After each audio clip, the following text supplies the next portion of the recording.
semuanya, kami dari kelompok 2. Di video kali ini kita akan menjelaskan hasil analisis dari studi kasus yang telah kami lakukan. Sebelumnya, kalian tahu nggak sih data OJK itu udah menunjukkan indeks literasi keuangan nasional kita itu baru mencapai 29,7%.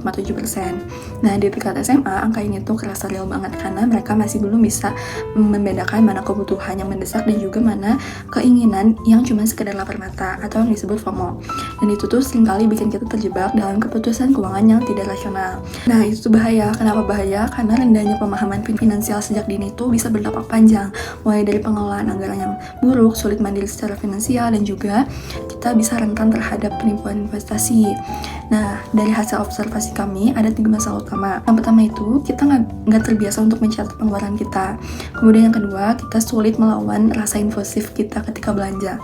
Yang ketiga, kita belum punya tujuan jangka panjang atau dana darurat. Nah, untuk itu kami melakukan penelitian dengan penelitian kualitatif deskriptif dengan menyebarkan kuesioner kepada anak-anak kelas 12 SMA di Kota Bandung dengan mayoritas responden berusia 17 tahun yang dimana usia itu sudah mulai memegang kendali atas tabungannya sendiri untuk kehidupan pribadinya. Dan kita mendapatkan hasil yang cukup menarik, yaitu sebanyak 66,7% responden itu sebenarnya sudah sadar untuk mencatat pengeluarannya dan merasa mampu membedakan kebutuhan dan keinginannya. Namun tantangannya itu tetap sama, yaitu self-control mereka. Karena di datanya itu menunjukkan 33,3% responden itu masih sering kehabisan uang saku sebelum waktunya karena mereka belanja impulsif akibat godaan iklan dan tren. Hal yang menarik adalah penggunaan teknologi seperti m-banking atau e-wallet itu dinilai sangat efektif bagi mereka karena ini tuh membantu kita memantau saldo secara real time dan juga mempermudah transaksi meski tetap ada sedikit kekhawatiran soal keamanan jaringan atau error segala macamnya. Nah, literasi keuangan itu sebenarnya bukan cuma soal teori, tapi soal kebiasaan kita. Melalui edukasi yang tepat di sekolah dan pemanfaatan teknologi keuangan secara bijak, kita bisa mulai membangun masa depan finansial yang lebih stabil. Nah, pada bab ketiga ini kami membuat 2 tools. Yang pertama itu user persona dan customer journey map. Yang pertama, user persona. Di tahap ini, kami mencoba untuk memahami siapa sebenarnya pengguna aplikasi yang akan kami rancang. Berdasarkan penataan terhadap siswa SMA, kami menemukan pola perilaku keuangan yang cukup seragam. Secara umum, siswa menggunakan uang saku untuk kebutuhan sehari-hari dan keperluan pribadi. Namun, sebagian besar dari mereka masih kesulitan untuk mengatur keuangan. Pengeluaran yang jarang dicatat, uang saku sering habis sebelum waktunya, dan keputusan belanja kerap bersifat impulsif. Selain itu juga, banyak siswa yang belum bisa membedakan antara kebutuhan atau keinginan. Dari sisi digital, sebenarnya mereka sudah sangat terbiasa dengan teknologi. Siswa aktif di media sosial, rutin menggunakan e-wallet dan mobile banking, bahkan sebagian sudah mengikuti konten edukasi keuangan. Sayangnya, aplikasi finansial yang digunakan saat ini lebih banyak dimanfaatkan hanya sebagai alat transaksi, bukan sebagai alat untuk mengelola keuangan secara menyeluruh. Di tools yang kedua, yaitu Customer Journey Map, kami memetakan pengalaman siswa mulai dari menerima uang saku hingga munculnya kesulitan dalam menabung. Dalam kesehariannya, siswa menggunakan aplikasi seperti Livin dan BCA Mobile untuk melakukan transaksi. Namun dalam perjalanannya, siswa sering kehilangan kontrol atas pengeluaran karena tidak adanya pencatatan yang konsisten. Ditambah dengan kebiasaan belanja yang impulsif, terutama secara online. Kondisi ini membuat mereka sulit untuk menabung dan kurang sadar terhadap kondisi keuangan mereka sendiri. Dari pemetaan ini, kami melihat peluang besar untuk menghadirkan solusi digital yang tidak hanya memudahkan transaksi, tetapi juga membantu siswa untuk lebih sadar, terkontrol, dan terbiasa untuk mengelola keuangan sejak dini. Oke, selanjutnya akan menjelaskan bab 4, konsep, MVP, dan desain aplikasi.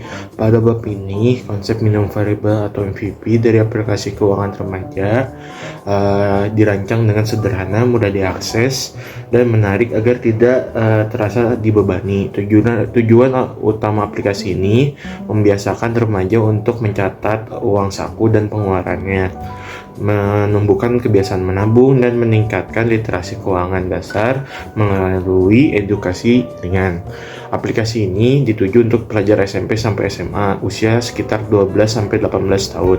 Fitur utama dari aplikasi ini Ada 4, yaitu pencatatan uang saku, terus target tabungan, terus edukasi ringan, terus sama reminder reward berupa notifikasi. Terus alur penggunaan yang dibuat tuh sangat singkat. Yang pertama ada login, input uang saku, catatan pengeluaran, lihat laporan sederhana, pantauan progres tabungan, sama wireframe singkat. Terus ada home, di home itu ada saldo, pengeluaran hari ini, dan proses tabungan. Cara input uang itu sangat sederhana, jadi pakai form, tinggal isi aja. Terus ada tabnya tuh, ada tab edukasi, dibuat dengan komik dan video singkat. Terus ada proses tabungan, targetnya sama proses bar virtual. Prinsip UI dan UX-nya itu pertama desain sederhana dan intuitif. Terus ada minim teks dan dominasinya ikon atau ilustrasi. Warnanya sangat cerah dan ramah untuk pelajar. Jadi fontnya itu santai dan mudah dibaca. Kesimpulannya itu, aplikasi ini dirancang agar remaja belajar mengelola uang dengan cara yang mudah, menyenangkan, dan konsisten.